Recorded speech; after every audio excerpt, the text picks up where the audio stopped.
Hello everyone, welcome back to my YouTube channel Aman lecturer. कैसे हैं आप सब? आई होप आप सब स्वस्थ और मस्त होंगे और अपने एग्जाम की तैयारी बेहतर तरीके से कर रहे होंगे। तो फ्रेंड्स, आज के हमारी वीडियो का टॉपिक होने वाला है क्लास 12 फिजिक्स की 45 महत्वपूर्ण परिभाषाएं। यानी कि बोर्ड एग्जाम में आपसे 2-3 नंबर में परिभाषाएं पूछी आती हैं, कभी कभी 5 नंबर में पूछी आती हैं। तो कौन सी वो महत्वपूर्ण 45 परिभाषाएं हैं, तो आज इस वीडियो में हम लोग पूरी बात करने वाले हैं। लेकिन इंपॉर्टेंट डेफिनेशंस को आज हम लोग देखने वाले हैं। वीवीआईपी टॉपिक, जैसा कि आप लोग देख रहे हैं, वेरी वेरी इंपॉर्टेंट टॉपिक्स यहाँ पर मैंने लिखा हुआ है। ठीक है, टारगेट भाई हम लोगों ने कितना रखा है? 95 प्लस का टारगेट रखा है। तो टारगेट 95 प्लस रखने से तो नहीं होता है, इसका मतलब कि आपको छोटे बड़े सारे क्वेश्चन साथ में लेकर चलने रहेंगे। ठीक है, तो कौन कौन सी वो महत्वपूर्ण परिभाषा हैं जो कि आपके पेपर में मैक्सिमम कई बार पूछी आ चुकी हैं और हर साल रिपीट होती हैं, तो उन्हीं परिभाषाओं को आज हम लोग इस वीडियो में देखने वाले हैं। साथ में हम कॉपी पेन लेके बैठ जाइए, इसको नोट भी करते रहिएगा, क्योंकि बहुत ही इंपॉर्टेंट डेफिनेशंस हैं, ये हर साल आपके पेपर में पूछी जाती हैं। ठीक है, पहला टॉपिक आप देख रहे होंगे, पहली परिभाषा जो लिखी हुई लिखी वैद्युत क्षेत्र की तीव्रता। यानी कि वैद्युत क्षेत्र की तीव्रता क्या होती है, इससे आपसे रिलेटेड पूछी जाती है, परिभाषा पूछी जाती है। 2 या 3 नंबर में मैक्सिमम आपसे पूछी जाती हैं। 2 भी मान लीजिए या फिर 3 नंबर भी मान के चलिए। ठीक है, तो इंपॉर्टेंट है ये भी। ठीक है, तो ये भी इंपॉर्टेंट आपके पहले चैप्टर से है, वैद्युत क्षेत्र की तीव्रता। अगला है भाई वैद्युत द्विध्रुव आघूर्ण। वैद्युत द्विध्रुव आघूर्ण क्या होता है, कभी कभी आपसे पूछ लिया जाता है, अति लोगों में पूछा आता है, तो इसको आप अच्छी तरीके से पढ़ लीजिएगा, वैद्युत द्विध्रुव आघूर्ण क्या होता है भाई। ठीक है, अगला है रेखीय आवेश घनत्व। तीसरा है रेखीय आवेश घनत्व क्या होता है, ये भी आपको पढ़ के जाना है। और जो हमारा ये कह रहा है कि आवेश पृष्ठ घनत्व, यानी रेखीय आवेश घनत्व क्या होता है और आवेश पृष्ठ घनत्व क्या होते हैं, आपसे पूछा सकते हैं 2 से 3 नंबर में। ठीक है, तो इसको आपको तैयार कर लेना है, वेरी इंपॉर्टेंट है, डबल टिक आप लगा लीजिए, क्योंकि हर साल ये पेपर में कई बार रिपीट भी हो चुके हैं आपके। ठीक है, अगला है दोस्तों, पांचवा है विद्युत फ्लक्स। विद्युत फ्लक्स क्या होता है, फ्लक्स क्या होता है, ये भी आपका इंपॉर्टेंट टॉपिक है, इसको पढ़ लीजिएगा, महत्वपूर्ण परिभाषा है, विद्युत फ्लक्स के बारे में आपको पता होना चाहिए। अगला है भाई विद्युत विभव। विद्युत विभव क्या होता है, विद्युत विभव जिसको हम लोग वोल्टेज कहते हैं, तो विद्युत विभव क्या होता है उसके बारे में भी आपको जानकारी होनी चाहिए। जरूर पूछा था आपसे, 2 से 3 नंबर में मैक्सिमम आपसे ये पूछी आती है परिभाषा। ठीक है, अगला है भाई सातवां है इलेक्ट्रॉन वोल्ट। इलेक्ट्रॉन वोल्ट क्या होता है, एक इलेक्ट्रॉन वोल्ट की परिभाषा दीजिए। क्वेश्चन आपसे ऐसे पूछा जाता है कि एक इलेक्ट्रॉन वोल्ट क्या है, इसकी परिभाषा बताइए। ठीक है, तो इलेक्ट्रॉन वोल्ट क्या होता है, एक इलेक्ट्रॉन वोल्ट होता है। ठीक है, इलेक्ट्रॉन की जो वैल्यू होती है वही एक इलेक्ट्रॉन वोल्ट होता है, यानी 1.6 × 10⁻⁻19 कूलाम। ठीक है, ये जो हमारी होती है एक इलेक्ट्रॉन वोल्ट की परिभाषा होती है, एक इलेक्ट्रॉन वोल्ट का ये मान होता है। ठीक है, अगला है भाई विभव प्रवणता। तो विभव प्रवणता क्या होती है, ये आपको पढ़ लेना है, इंपॉर्टेंट डिफिनेशन है, बहुत बार पूछी आ चुकी है आपके पेपर में।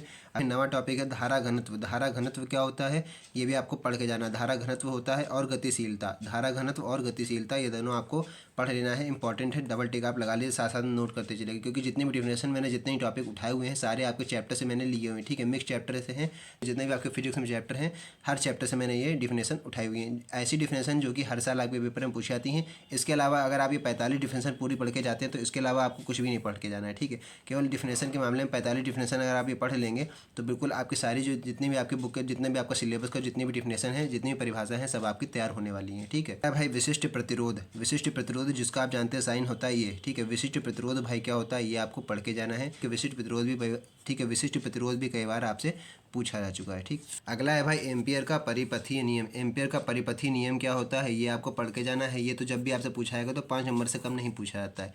ठीक है, इस पर मैंने सेपरेट वीडियो बनाई हुई है, आप जाके मेरे चैनल पर विजिट करके आप इसको देख सकते हैं, एम्पियर का परिपथीय नियम। ठीक है, अगला है चुंबकीय द्विध्रुव आघूर्ण। चुंबकीय द्विध्रुव आघूर्ण और चुंबकीय फ्लक्स। देखिए, कुछ इसमें ऐसे टॉपिक हैं जो 5 नंबर में पूछे जाते हैं और कुछ डिफिनेशन ऐसी हैं जो 3 नंबर या 2 नंबर में भी पूछी जाती हैं। तो आपको तैयारी पूरी ही करके जानी है, यानी कि सारे टॉपिक आपको पढ़ के जाना है। नंबर में क्वेश्चन पूछा है चाहे वो 5 नंबर में क्वेश्चन पूछा है, लेकिन आपको पढ़ के सब कुछ जानना है। ठीक है, चुंबकीय फ्लक्स हो गया भाई। अगला है विद्युत चुंबकीय प्रेरण। ठीक है, विद्युत चुंबकीय प्रेरण से संबंधित फैराडे के नियम भी जो थे वो भी आपको पढ़ लेना है, और विद्युत चुंबकीय प्रेरण क्या होता है ये भी आपको पढ़ के जाना है। ठीक है, अगला है भाई स्वप्रेरण गुणांक। स्वप्रेरण गुणांक क्या होता है, ये भी आपको पढ़ लेना है, क्योंकि इंपॉर्टेंट है, बहुत बार पूछा चुका है, 3 नंबर में मैक्सिमम आपसे पूछा आता है।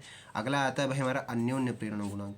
अन्योन्य प्रेरण गुणांक क्या होता है, स्वप्रेरण गुणांक और अन्योन्य प्रेरण गुणांक। कभी कभी आपसे इसमें डिफरेंस भी पूछ लेता है 5 नंबर में, कोई कभी सेपरेट टॉपिक तो आपसे पूछ ही सकता है। ठीक है, अगला है भाई प्रत्यावर्ती धारा और वोल्टेज का शिखर मान।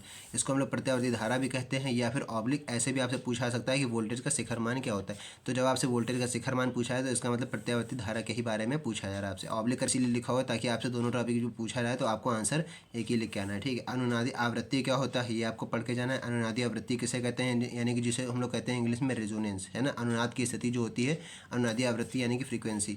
ठीक है, रेजोनेंस फ्रीक्वेंसी क्या होती है हमारी, वो आपको पढ़ के जाना है। 5 नंबर में मैक्सिमम टॉपिक आपसे ही पूछा जा सकता है। ठीक है, बहुत सारी इंपॉर्टेंट डिफिनेशन अभी आपको आगे और भी मिलने वाली है। 20वां हमारा है वैद्युत चुंबकीय तरंग। वैद्युत चुंबकीय तरंग क्या होती है, ये इसके बारे में भी आपको पढ़ के जाना है, छोड़ना कुछ भी नहीं है। बार बार मैं आपसे कह रहा हूँ, क्योंकि भाई टारगेट हम लोगों ने कितना लिया है इस बार, 95 प्लस का टारगेट लिया है। और चैनल पर पहली बार है, चैनल को सब्सक्राइब जरूर कर लीजिएगा, ताकि इस तरह की जो भी मैं इंपॉर्टेंट वीडियो डालूँ उसका नोटिफिकेशन भी आपको सबसे पहले मिल सके। ठीक है, अगला है भाई हमारा प्रकाश का परावर्तन। देखिए प्रकाश का परावर्तन और प्रकाश का अपवर्तन ये दोनों महत्वपूर्ण टॉपिक हैं। ये 5 नंबर में मैक्सिमम आपसे पूछा जाता है, ठीक है। अगर सेपरेट पूछा जाएगा तब भी 5 नंबर में पूछा जाएगा, कंबाइंड भी आपसे पूछा सकता है प्रकाश का परावर्तन और एक होता है प्रकाश का परावर्तन, ठीक है। तो दोनों आपको पढ़ लेना है, प्रकाश का परावर्तन और प्रकाश का अपवर्तन, ठीक है। संयुग्मी फोकस, संयुग्मी फोकस का मतलब होते हैं जो फोकस हमारे कंबाइंड होते हैं टोटल, जैसे ये होती है फ्रीक्वेंसी और F1 + F2, इस प्रकार से हमारा होता है संयुग्मी फोकस। इसको हम लोग कहते हैं टोटल जो फोकस होते हैं वो दोनों जुड़े होते हैं, यानी कंबाइंड होते हैं, दोनों फोकस का योग को ही हम लोग संयुग्मी फोकस कहते हैं। अगला है 23वां टॉपिक हमारा रेखीय आवर्धन है। रेखीय आवर्धन क्या होता है ये भी आपको पढ़ लेना, इंपॉर्टेंट है, आपके पेपर में कई बार पूछा चुका, तो मैंने यहाँ पर इसको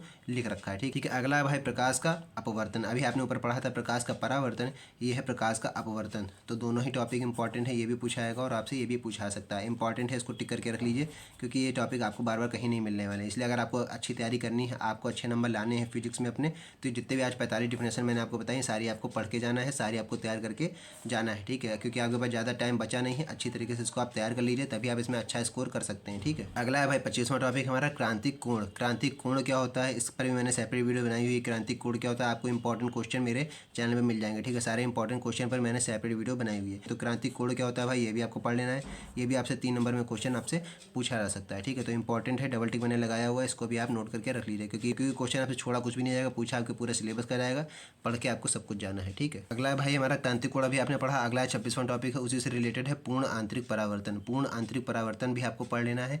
और लेंस का द्वितीय फोकस, अब हमारा ऑप्टिक से शुरू होता है। लेंस का द्वितीय फोकस क्या होता है, कोणीय विक्षेपण और वर्ण विक्षेपण क्षमता, ये तीनों आप टॉपिक देख रहे हैं, ये सारे रिपीटेड क्वेश्चन है, ठीक है। लेंस का द्वितीय फोकस क्या होता है, F2, ठीक है। और कोणीय विक्षेपण क्या होता है, ठीक है, कोणीय विक्षेपण आपको पढ़ के जाना है। वर्ण विक्षेपण क्षमता भी क्या होती है भाई, ये दोनों आपको पढ़ लेना है, इंपॉर्टेंट है। ठीक है। अगला है 30वां टॉपिक है अल्पतम विचलन कोण। अल्पतम विचलन कोण क्या होता है, इसके बारे में भी आपको पढ़ लेना है, ठीक है। अल्पतम विचलन कोण ऐसा टॉपिक है, आपसे अतिलघु में पूछा आता है, क्या होता है इसकी डिफिनेशन 3 नंबर में पूछा आता है, तो इसको भी आपको तैयार करके जाना है, ठीक है। अगला भाई हमारा तरंगाग्र, 31वां टॉपिक है तरंगाग्र क्या होता है। तो तरंगाग्र को आपको पढ़ के जाना है। तरंगाग्र क्या होती है, व्यतिकरण, भाई अब सबसे इंपॉर्टेंट हमारा आता है व्यतिकरण। ये ऐसा टॉपिक है, ये आपसे 3 नंबर में क्वेश्चन बनता है, 2 नंबर में क्वेश्चन बनता है और 5 नंबर में भी क्वेश्चन इसका बनता है। तो यानी कि ये मोस्ट रिपीटेड क्वेश्चन है, मोस्ट पॉपुलर क्वेश्चन है आपका, व्यतिकरण समझाइए, ठीक है। अगला है कला संबंध स्रोत। कला संबंध स्रोत क्या होते हैं, यह भी आपको पढ़ लेना। देखिए जितने भी मैंने टॉपिक लिखे हैं सारे मतलब पढ़ना आपको सभी कुछ है, छोड़ना आपको एक भी टॉपिक नहीं है, क्योंकि 45 डिफिनेशन जो मैंने लिखी हुई है आपके पूरे सिलेबस का निचोड़ यहाँ पर लिखा हुआ है, ठीक है। अगर आप ये 45 डिफिनेशन अच्छी तरीके से तैयार कर लेंगे तो आपकी स्कोरिंग मार्क्स है, यानी कि अगर आपके 70 में से 50 नंबर आने वाले होंगे, तो आप अगर इसको अच्छी तरीके से पढ़ लेंगे तो प्लस आपके 20 नंबर और जुड़ जाएंगे, तो यानी कि 70 में 70 बिल्कुल आपके पक्के हो जाएंगे। ये समझ लीजिए, ये डिफिनेशन इतना बड़ा जो है आपका महत्वपूर्ण रोल निभाती है, ठीक है। विवर्तन, विवर्तन क्या होता है, ठीक है। विवर्तन और व्यतिकरण, विवर्तन भी पढ़ लेना है, छोड़ना नहीं है इसको। प्रकाश विद्युत प्रभाव क्या होता है, प्रकाश विद्युत प्रभाव के बारे में भी आपको पढ़ के जाना है। अगला है भाई हमारा देहली आवृत्ति। देहली आवृत्ति क्या होती है ये भी आपको पढ़ लेना है। फिर आता है हमारा कार्य फलन, यानी जिसको हम लोग W0 से दिखाते हैं, कार्य फलन क्या होता है ये भी पढ़ लेना है आपको, ठीक है। पढ़ना आपको सभी कुछ है, छोड़ना आपको वैसे भी कुछ नहीं है, जितना भी आपके कोर्स में है। तरंग दैर्ध्य, एक होती है देहली तरंग दैर्ध्य, एक होती है देहली आवृत्ति, जैसा कि भी आपने ऊपर देखा था। देहली आवृत्ति, देहली तरंग दैर्ध्य में आपसे डिफरेंस भी पूछा सकता है, ठीक है। देहली आवृत्ति और देहली तरंग दैर्ध्य में डिफरेंस भी पूछा आता है, 5 नंबर में डिफरेंस भी आप बता सकते हैं इसमें, ठीक है, जब आपसे पूछा जाए। अगला है 39वां टॉपिक हमारा समस्थानिक, समभारिक और समन्यूट्रॉनिक क्या होते हैं। समस्थानिक क्या होते हैं, समभारिक क्या होते हैं और समन्यूट्रॉनिक क्या होते हैं, इसमें डिफरेंस भी पूछा जाएगा आपसे, 5 नंबर में डिफरेंस पूछा आ सकता है तीनों में। या फिर समस्थानिक क्या होते हैं, समभारिक क्या होते हैं, अलग अलग इनकी डिफिनेशन भी पूछी जाती है। तो आपको सब कुछ पढ़ के जाना है, बार बार आपसे कहा जा रहा है आपको कुछ भी छोड़ना नहीं है। जितने भी टॉपिक हैं मैंने सारे इसमें कवर करे हुए हैं, आपका कोई टॉपिक इसमें बचा नहीं है, ठीक है। अगर आप इतना 45 टॉपिक को अच्छी तरीके से कहीं नोट करके रख लेंगे तो समझ लिए आपके 45 में से कम नहीं तो 25 से 30 टॉपिक को फंसने वाले हैं, ठीक है।